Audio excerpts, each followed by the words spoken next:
যিটো ঘটনা হৈছে এই ঘটনাটো খুব চিন্তাজনক আৰু দিন যিমানে বাঢ়ি গৈছে মানুহৰ চিন্তাও সিমানে বাঢ়িছে আৰু আমাৰ যিটো প্ৰভাৱিত অঞ্চল সিও বাঢ়ি যোৱাৰো সম্ভাৱনা আছে মানুহে ঘৰত যাব পৰা নাই মূল্যৱান বয় বস্তু ক্ষতি হৈছে খেতি পথাৰৰ ক্ষতি হৈছে তেল ওলাইছে বিষয়টো ONGCয়ে নিশ্চিতভাৱে সিৰিয়াসলি ল'বই লাগিব অহাকালি ৰাতিপুৱা মই হৰদীপ সিং পুৰীৰ লগতো কথা পাতিম অইলৰ চেয়াৰমেনৰ লগতো কথা পাতিম আৰু দৰকাৰ হ'লে মই প্ৰধানমন্ত্ৰীৰ লগতো কথা পাতিম আৰু তেখেতসকলে বিষয়টোৰ পৰা কোনেও হাত এৰুৱাব নোৱাৰে এনেকুৱা দুৰ্ঘটনা হৈ থাকিলে মানুহৰ শংকা বাঢ়িব আৰু মানুহেও এটা সময়ত ONGCক সহযোগিতা নকৰিব সেইকাৰণে গোটেই বিষয়টোৰ ওপৰত মই নিজে আহিছোঁ মই নিজে ৰাইজৰ লগত কথা পাতিছোঁ ৰাইজৰ দুখৰ বুজ লৈছোঁ আৰু অহাকালিৰ পৰা মই চেষ্টা কৰিম আৰু আপোনালোককো সময়ে সময়ে আমি জনাই থাকিম যি ধৰণে ONGCয়ে ব্যৱস্থা লৈছে বা ল'ব খুজিছে স্থানীয় বিধায়ক আমাৰ মন্ত্ৰী বিমল বৰাকো মই দায়িত্ব দিম তেওঁ যাতে ইয়াত আহি থাকে ৰণোজ পেগু ইয়াত আহি থাকিব আমি দুখৰ সময়ত মানুহৰ লগত ৰাইজৰ লগত থিয় হৈ থাকিম আৰু সকলো প্ৰকাৰৰ সহায় আমি আগবঢ়াম ONGCয়ে শেহতীয়াকৈ যিগৰাকী CMD আছে আৰু ডাইৰেক্টৰ ইচ্ছা আছে তেখেত দুগৰাকীয়ে সম্পূৰ্ণ এটা অসমীয়া বিৰোধী নীতি তেওঁলোকে গ্ৰহণ কৰিছে যাৰ পৰিপ্ৰেক্ষিততে ইয়াৰ পৰা প্ৰায় 2000 অসমীয়া বিষয়াত কেৱল ট্ৰান্সফাৰ কৰা হৈছে বাহিৰলৈ আৰু সেই বিষয়বিলাক আজি যদি আমি প্ৰসংগটো বহলাই লওঁ তেতিয়ালে এই মানুহখিনিৰ ক্ষতি হ'ব বিষয়টো আজিৰ দিনত আমাৰ আটাইতকৈ ডাঙৰ কথা হ'ল যে গেছ আৰু তেল নিৰ্গমন বন্ধ হ'ব লাগে এতিয়া যদি এই বিষয়টোৰ লগত আন আনুষংগিক বিষয়বিলাক গোটাই লওঁ তেতিয়ালে এই বিষয়টো পিছ পৰি যাব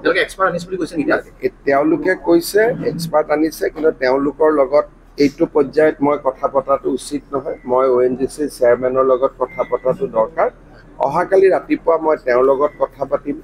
তেওঁৰ পৰা গোটেইখিনি খবৰো ল'ম ইয়াতে যিসকল বিষয় আছে তেওঁলোকে মোক কি ক'ব নক'ব সেইটো মই শুনি লাভ নাই গতিকে যিখিনি শুনিব লাগিব কাগজত শুনিব লাগিব গতিকে অহাকালিৰ পৰা আপোনালোককো মই জনাই থাকিম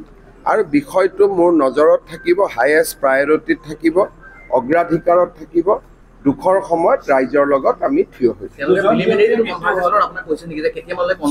এতিয়া যিসকলে মোৰ লগত কথা পাতিছে তেওঁলোক কিমান পৰ্যায়ৰ মানুহটো ময়ো নাজানো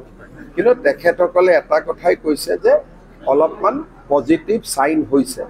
কিন্তু এই কথাটো ইয়াতে মই শুনি লাভ নাই কাৰণ ৰাইজৰ মাজতো তেওঁলোকে ক'বই যে পজিটিভ হৈ আছে বুলি কিন্তু আচল কথাখিনি অহাকালি ৰাতিপুৱা মই গোটেই খবৰ ল'ম আৰু বিষয়টোলৈ দৰকাৰ হ'লে মই প্ৰধানমন্ত্ৰীৰ লগত নিজে কথা পাতিম এনে দুজন মানুহ মৃত্যু হৈছে আৰু তেওঁলোকৰ ক্ষতিপূৰণৰ ব্যৱস্থা এগৰাকী মানুহ এতিয়াও হস্পিটেল মানে বেমাৰ হৈ আছে এগৰাকী হাৰ্ট এটেকত মৃত্যু হৈছে গোটেই খবৰখিনি আমি লৈছোঁ ONGCয়েও কৰিব ৰাজ্য চৰকাৰেও সহায় কৰিব এইটোলৈ আমি চিন্তা কৰাৰ প্ৰয়োজন নাই কিন্তু মৃতজনকটো ঘূৰাই আনিব নোৱাৰোঁ কিন্তু পৰিয়ালটোৰ দুখৰ সময়ত আমি পৰিয়ালটোৰ লগত থিয় হৈ থাকিম ব্যক্তিগত প্ৰতিষ্ঠান এটাক তাত দিয়াৰ অভিযোগ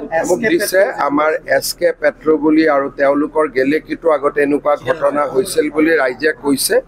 এই বিষয়টো আমি তদন্তৰ আওতাত আনিম খেতি পথাৰৰ পৰা আদি কৰি গোটেই ক্ষতিপূৰণখিনিৰ ব্যৱস্থা যিমান মানুহৰ ক্ষতি হৈছে আমি ক্ষতিপূৰণটো কৰিবই লাগিব ৰাইজৰতো কোনো দোষ নাই গতিকে খেতি পথাৰত কাৰোবাৰ খেতি হৈছে কাৰোবাৰ ঘৰ অসুবিধাত পৰিছে কাৰোবাৰ কিতাপ পত্ৰ নোহোৱা হৈছে কোনোবাৰ পোহনীয়া জন্তুৰ মৃত্যু হৈছে গতিকে এই 350 পৰিয়ালৰ য'ত যেনেকৈ ক্ষতি হৈছে আমি বহুত ক্ষতিটো পূৰাব নোৱাৰোঁ কোনোবা মৃত্যু হ'ল তেওঁকতো ঘূৰাই আনিব নোৱাৰোঁ কিন্তু যিমানখিনি আৰ্থিকভাৱে আমি সহায় কৰিব পাৰিম আমি নিশ্চিতভাৱে কৰিম মই DCৰ লগত কথা পাতিম তেওঁ যদি পৰীক্ষাৰ কিবা ৰিচিডিউল কৰিব লাগে এই ল'ৰা ছোৱালীখিনিৰ কাৰণে স্পেচিয়েলি পৰীক্ষা পাতিব লাগে কালিৰ পৰা আপোনালোকে গোটেই পৰিৱৰ্তনখিনি দেখা পাব ONGCয়ে বিগত সময়ত তেওঁলোকে মনোবলীভাৱে কাম কৰে আৰু সকলো বিচাৰে যে মুখ্যমন্ত্ৰীৰ হস্তক্ষেপ হ'ব লাগে যাতে ONGCয়ে অনাগত দিনত তেওঁলোকে যিটো মনে বিচাৰে এই বিপদটোৰ পৰা ৰক্ষা কৰোঁ তাৰপিছত শিৱসাগৰত আহিলে আপোনালোকৰ লগত ONGCৰ বিষয়ে কথা পাতিম CSR ফাণ্ডটোৰ কথাও আপুনি এবাৰ মুখ্যমন্ত্ৰীৰ হস্তক্ষেপ বিচাৰিছে। আজিৰ যিটো সময়ৰ প্ৰত্যাহ্বান এইটো পাৰ কৰি লওঁ, কাৰণ মানুহখিনিক দেখিলে মনটো বেয়া লগা হৈ আছে, তেওঁলোক খুব কষ্টত আছে। এখেতসকলক বিপদটো ৰক্ষা কৰি তাৰ পিছত আমি এবাৰ বহিম।